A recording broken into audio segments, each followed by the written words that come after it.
Hayırlı күн, құрметті оқушылар, қонақтар. Далада думан, қалада думан жүр бүгін. Ғасыр бойы аңсайды күткен бұл күнін. Жасай бер, жаса, қалдырған бақыт бұлбұлым. Жаса, тәуелсіз Қазақстаным дей отырып, ел тәуелсіздігінің 30 жылдық мерекесіне арналған тәуелсіздік тәу етер киелі ұғым атты мерекелік шарамызды бастаймыз. Қош келдіңіздер.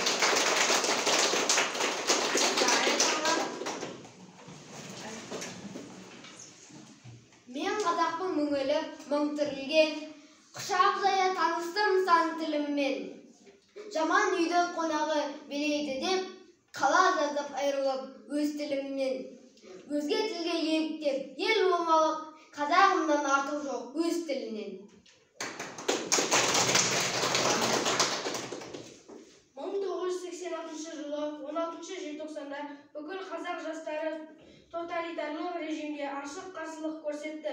Міне осындай ұмытылмас оқиғадан бері 35 жыл болды. Өмір өзен толқындары сол кезден бізді алыстатып бара жатса да, жүрегімізде мәңгі ұмытылмас бір нәрсе қалды. Ол сол 3 күнде дүниені дүр сілкіндірген қазақ қыздары мен ұлдарының рухына, ерлігіне деген тағзым құрмет. 1 минут үнсіздік.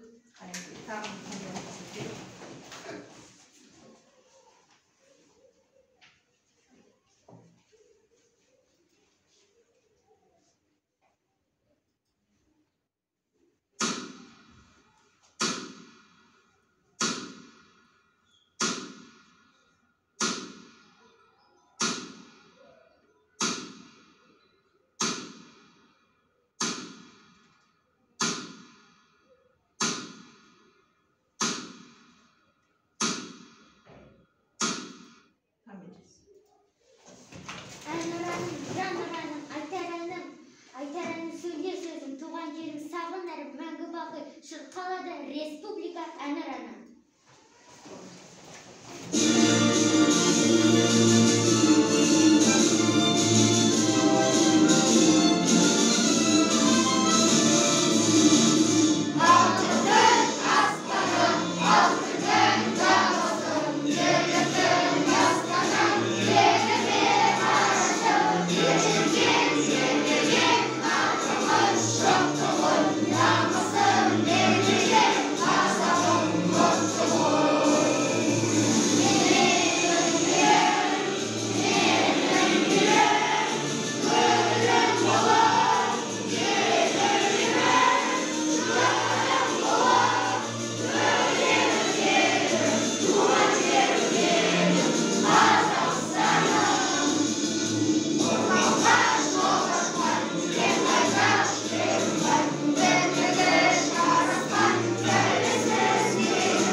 Өзімдікі жерімде, өзімдікі өз екен бақ тәуелсіздік төрінде. Өзімдікі туында отпен ауа суында жаса Қазақстаным белді бекен буында. Көк аспандай туғарын желбірейтін күні бұл. Елім деген ұлдардың ержірейтін күні бұл. Қанша ғасыр өмір сүрсе бұл қазақ, сонша ғасыр ұмтылды ғой елдікке деп Төле би бабамыз айтқандай 1991 жылы 16 желтоқсанда Қазақстан Республикасының тәуелсіздігі жарияланды. егеменді ел атандық. Енді міне өз әнұранымыз, отан, елтаңбамыз, туымыз бар. Тәуелсіздігіміздің тұғыры биік, халқымыздың еңсесі жоғары. Егемендігіміз белді болайық деп тілейік ағайын. Өте жақсы, қол соғыңыздар. Осы біздің Қазақстанның ең бірінші тәуелсіздік алғанын мойындаған халықтар туралы сен білесің бе айдарына назар аудара қойыңдар балалар. Экранға қарайық.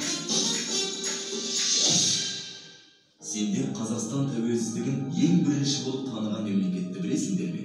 Ол бауырлас Түркия Республикасы. Түрік билігі тәуелсіздігімізді танитындығын дүние жүзіне алғашқы болып мәлімдеп, елімізге сенімхан табыс етті. Сенімхатты сол кездегі Түркияның Қазақстандағы төтенше және өкілетті елшісі Арқын Кристопher санайды. 1991 жылдың соңына дейін әлемнің 18 елі, 1992 жылдың соңына дейін әлемнің 106 елі егемендігімізді мойындады. Қандай тамаша. Бастай қой. Отан осы достар көңілге мұны тиемін, отан деп өсіп жас жаным, оны адақтар сүйе біл. Отан тарих, отан тіл, жасаған елін өз хақын, отан өлең, отан жыр, көтерер көкке ел дақын, отан сенің ата-анаң, отан досың бауырың, отан аудан ауылың, отан үлкен астанаң. Отан дейміз от жаққан жерімізде, отан дейміз өсірген елімізде, отан дейміз туған жер, ата мекен биік тау, орман тоғай көлімізде, отан дейміз кең байтақ астананың, жасыл жайлау жаңа жол жас қаланың, отанның шеті де жоқ, шегі де жоқ, ол бірақ өз үйінен басталады.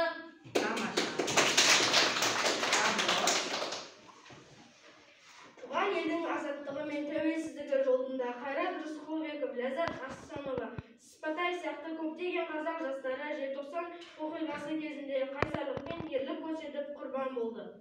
Өте жақсы.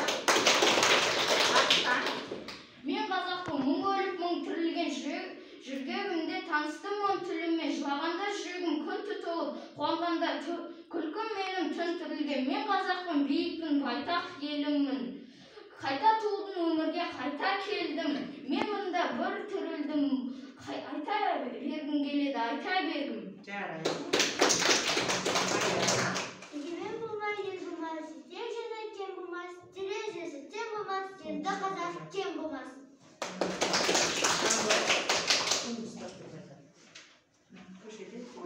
Көшеде тулары самсаған көктемнің қызыл гүліндей, Қазақстан тойын қарсы алам өзімнің туған күнімдей. Қуаныштан қалай кеуде кермеспін, бұл күнімді бір ғасырға бермеспін. Ақ түйенің қарны міне жарылды, тәуелсізбін, егеменмін дербеспін. Жақсы, олай болса, қазір біз сендермен бірге бір әуен шырқап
babam tilim, öz tilim. Tuğan tilim, anam tili, öz tilim. Tuğan tilim, dalam tili, öz tilim. Tuğan tilim, adam tili, öz tilim.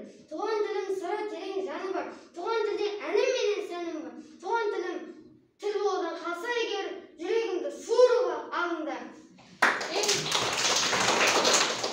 Ең бірінші бақытым, құлқым менің, туған жерім мойнымның алтын кенін, ол арғысы мен қор болмаймын, қымбат тұра алтыннан нарқым менің. Ал екінші бақытым тілім менің, жас жүректі тілім мен тілім менің. Бақытым бар үшінші отан деген, кім мықты десе бір отан менің.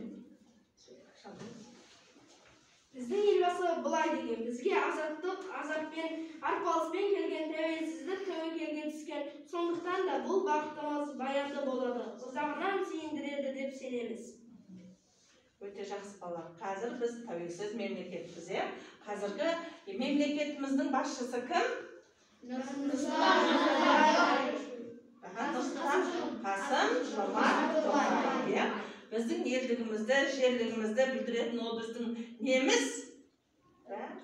Рәміздеріміз. Рәміздерге не жатады екен? Қол көтеріп жауап берейікші. Рәміздерге не жатады, Арыстан? Ту, елтаңба, анұран. Тамаша, қол соғып қояйық. Енді балалар, тәуелсіздікке жету жолындағы еліміздің қандай оқиғаларды бастан кешкені және бүгінгі күні туралы ақпаратты көру үшін экранға назар аударайық. Бейнефильм тәуелсіз елдің өткені мен бүгінгі көрінісі. Экранға назар аударайық, балалар.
Біздің елімізде өте үлкен апат сынағы Семейдегі бада.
елбасы. Кім болған екен балалар? Қол көтеріп жауап берейікші. Ең тұңғыш елбасы. Айсұлтан? Нұрсұлтан Назарбаев. Нұрсұлтан Әбішұлы Назарбаев болған екен, иә. Еліміз елбасы болғаннан бері еліміз көркейіп, дамып, бейбіт ел кешуде бірге бақытты кезеңдерді өткерудеміз. Бейбітшілік, тәуелсіздік дегеніміз қандай ұғымды білдіреді? Қанекей, кім айтып береді? Тәуелсіздік дегеніміз не? Нұрлан, тәуелсіздік дегеніміз не?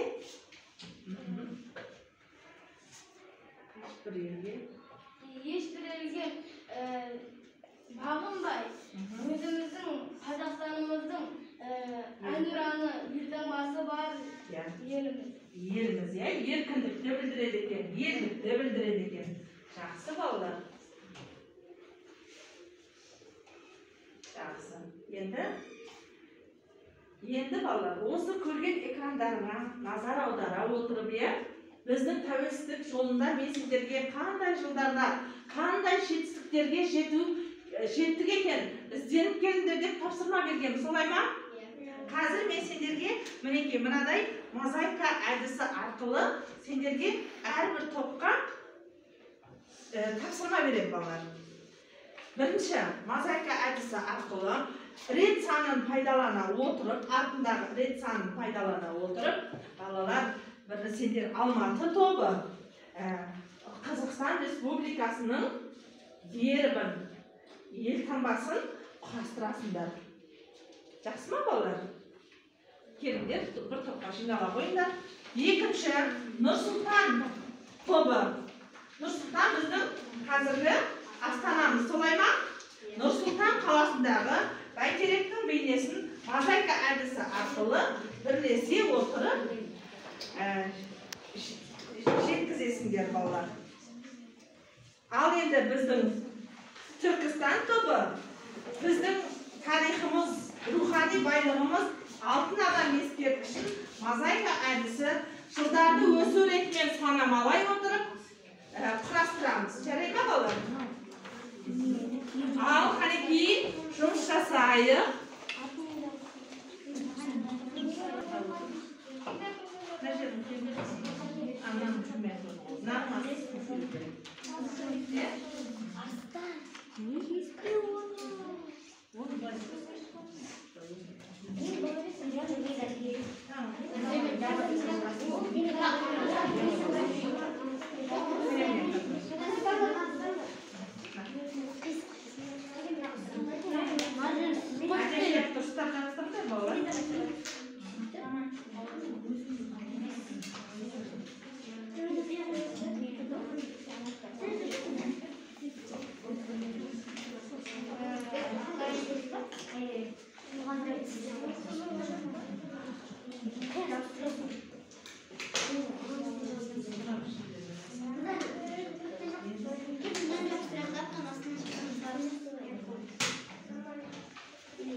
Biz берілген тапсырманы ескере отырып, Қазақстан Республикасының елтаңбасын құрастырдық. Жақсы. 1992 жылы Қазақстанда не болды екен? 1992 жылы тәуелсіздік Қазақстанға бір жыл толды. Осы жылды тәуелсіз Қазақстан Республикасының туы, елтаңбасы, әнұраны қабылданды. Біріккен ұлттар ұйымына мүше болып кірді. Өте жақсы. Амина. 1993 жылы 15 қарашада ұлттық валюта күні деп аталып, алғашқы Қазақстанның Республикасының теңгесі айналымға түсті. Оған атақты тұлғалар суреті басылып шықты. 2006 жылы 15 қарашада теңгеміз жаңа басылыммен қайта шықты. Тамаша, қосыл. Марк, не айтасың сен? 1994 жылы Мемлекетіміздің, иә? ордендері Иә? Пайда болды ма? пайда болды. Иә, өте жақсы. Қосып қойып, бұл тоқтағылар. Ары қарай не болды екен? Арыстан. 1996 жылы 20 қаңтарда Қазақстан Республикасының бірінші сессия болып өтті.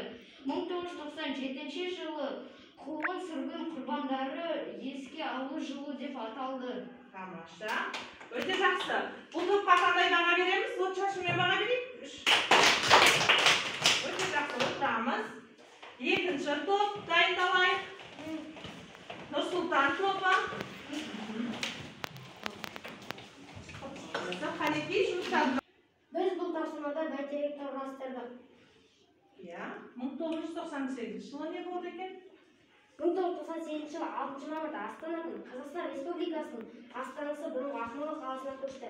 Бұл күнде Астана қаласы жаңа сәулетті соңғы сәнмен көркейіп өсіп келе жатыр. Астана қаласы еліміздің басты қаласына айналды. Өте жақсы, Назар. 1999 жылы 10 қаңтар президент сайлауы өтті. Қазақстан Республикасының президенті болып Нұрсұлтан Әбішұлы Назарбаев сайланды. 2000 жылы мәдениетті қолдау жылы деп аталды. Түркістанға 1500 жыл толды. 2001 жылы 21 ғасыр бастамасы осы жаңа ғасыр тұсында тәуелсіз мемлекетімізге 10 жыл толды. Өте жақсы, Айша. 2002 жыл денсаулық жылы жарияланды. 2003 пен 2005 жылдары ауыл жылы жарияланды. 2004 жылы Ресей жылы болды. 2005 жылы Ресейде Абай аталып өтті. 2006 жылы Қазақстан Республикасының тәуелсіздігіне 15 жыл болды. Атақты желтоқсан көтерілісіне 20 жыл толды. Өте жақсы. Тамаша. Бұл топтың жұмысына қандай баға береміз, балалар? Өте жақсы. Жұмыстарыңды қысқырып кетеміз. Жақсы, тамаша. Түркістан тобы нені ұйымдастырыпты? Біз бұл тапсырмада алтын адамның бейнесін құрастырдық. Жақсы. Ал 2007 жылдан бастап не болды екен біздің Қазақстанда? Қазақ тілін қолдау жылы болды. 2009 жылы елімізде халық сынағы ұйымдастырылды. 1999 жылы Қазақстан Еуропа қауіпсіздік және ынтымақтастық ұйымына кірді. 2010 жылы осы ұйымға төрағалық етіп, осы жылы Астана Еуропа қауіпсіздік және ынтымақтастық ұйымының саммитін өткізді. 2011 жылы қысқы Азияда мен басталды. Киелі қазақстан осындай атаулы оқиғалардың куәсі болып отыр. Тамаша. От шашып беріп қоямыз.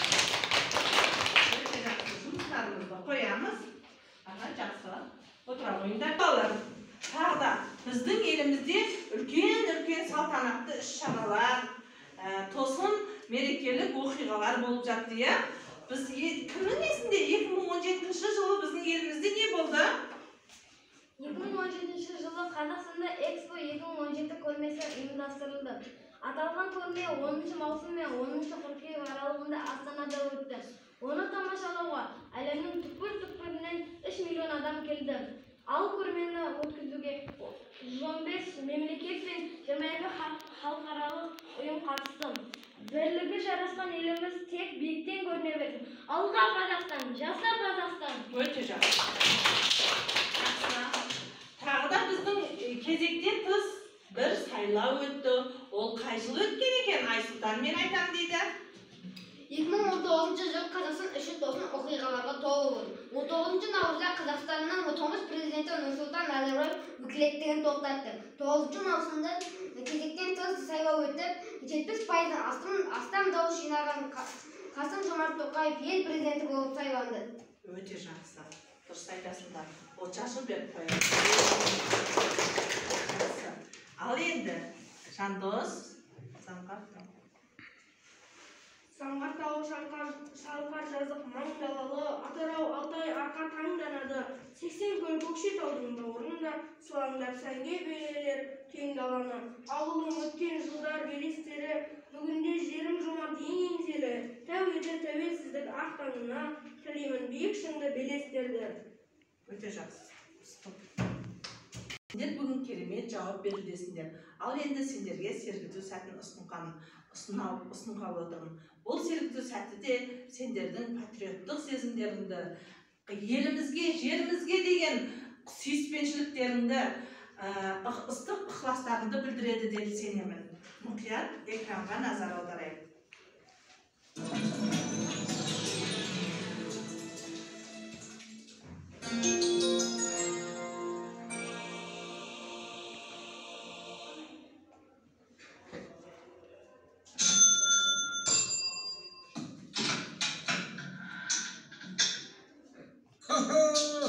Ассалаумағалейкум, әке.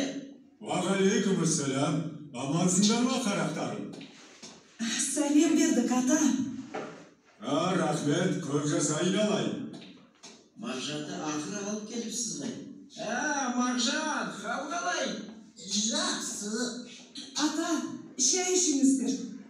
Дастарханға береке берсін. Кетпес дәулет кең пейіл берсін. Денсаулықтарың мықты болсын, қарақтарым. Аумин, Аллаху акбар. Аулай ма, аман әке? Екеуміз ойнайықшы. Жұмысында, мағжанымыз да міне жігіт болып қалды. Осы қалаға келіп, бір орындардан Атау, зерігіп кеттім. Далаға шығайыншы. Бұл қанға ой, балам. Ағасы кетті. Әке, біздің ауланың балалары жақсы. Балам, сен осы ауладан ұзақ кетіп қалып жүрме. Жарай ма?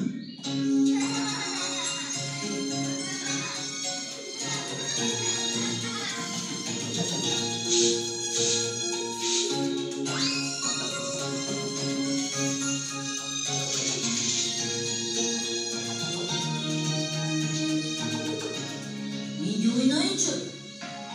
Сен қайдан келдің? Атың кім? Қайда тұрасың? Мен ауылдан келдім. Атым Мағжан. Атамның баласымын. Мұнда қырып келдің бе? Жоқ, енді қалада оқимын. Атам қалада оқыған жақсы. Бері бар, спортқа қатысасың деді. Елхам, отан яшы қаншада? 75-те. Менің атам күшті ғой, ақылды. Ауылдағылардың бәрі сүйеді. Мен де атамның баласымын деп ойлап жүргем. Сөйтсем атамның немересі екенмін. үй салып жатырсыңдар. Қала, біздің қала Қазақстандағы ең әдемі қаланың бірі болады. Мен сәулетші боламын. Мен ғарышкер болғым келеді. Тоқтар атам сияқты. Алақай, ура! Бабам маған велосипед алып берді. Ура! Алақай, ура! Ой, мына біздің топту ғой. Не, бұл менің туым. Бермеймін.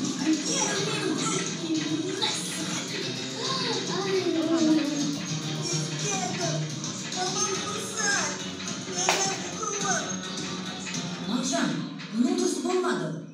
Сен неге Диманы ренжіттің?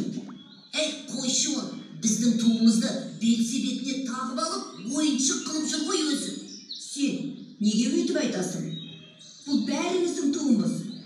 Сенің де, менің де, Илхамның да. Иә, бәріміздің туымыз. Бәрі оныкі дұрыс емес. Неге? Солай. Аллаху Акбар. Ассаламу алейкум ва рахматуллах.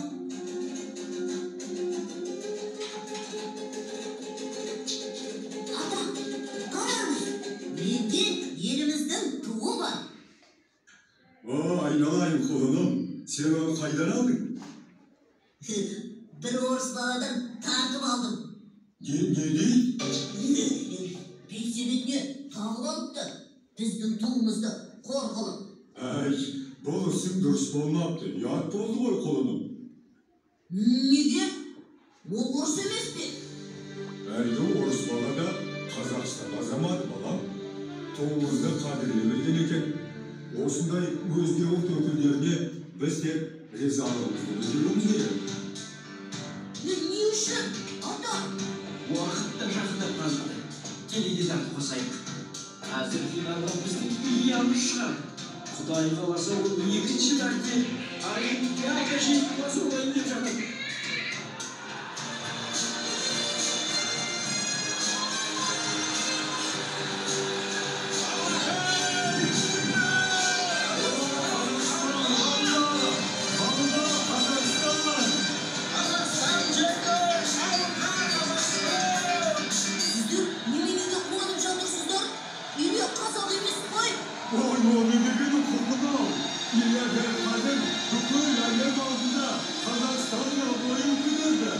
Sonun birbirinin arkasında memleketimize cümleyemizi kalmayacak. Kazakistan'ın vakti onun korkunçluğundan ayıklamışsın demeler. Olsun yesinler olsun kabar. Altının aslanı, altının aslanı, yerinin aslanı, yerinin aslanı.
Бұдан бұлай ашықтау жерде ойна.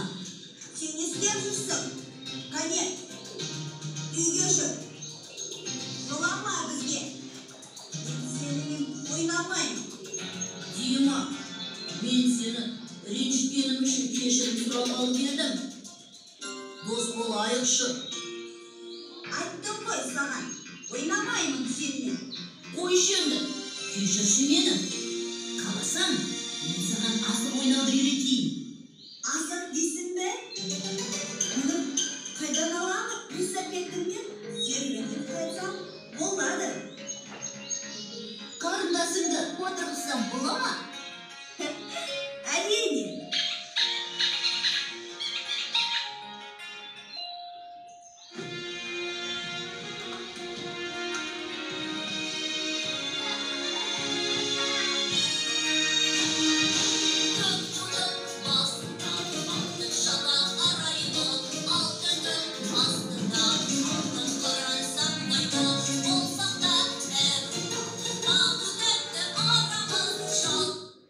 Мінекей балалар, сендерге бүгінгі көрініс ұнады ма? Бұл бейне фильмнен қандай мағынаны ұқтыңдар? Біздің Қазақстанның елінде қандай мемлекеттің азаматтары тұрады екен? Қандай ұлт өкілдері тұрады екен? Нұран? Біздің Қазақстанда мысалы қазақтар көп болады, және орыстар да болады. Орыстар біздің Қазақстанды өзінің елін деп санайды. Қазақстан көп ұлтты мемлекет екен, иә? Біз татулығы, бірлігі жарасқан елміз. Себебі біз өте дархан халықпыз. Сол дархандығымыздың арқасында бейбіт өмір сүрудеміз. Ал енді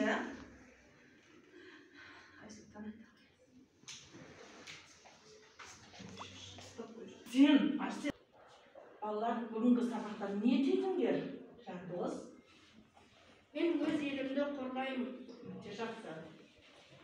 Мен өз елімді патриотымын. Өте жақсы. Мен елімді сүйемін. Мен Қазақстанды мақтаймын. Арыстан? Біздің Қазақстан Республикасының 30 жылы құтты болсын.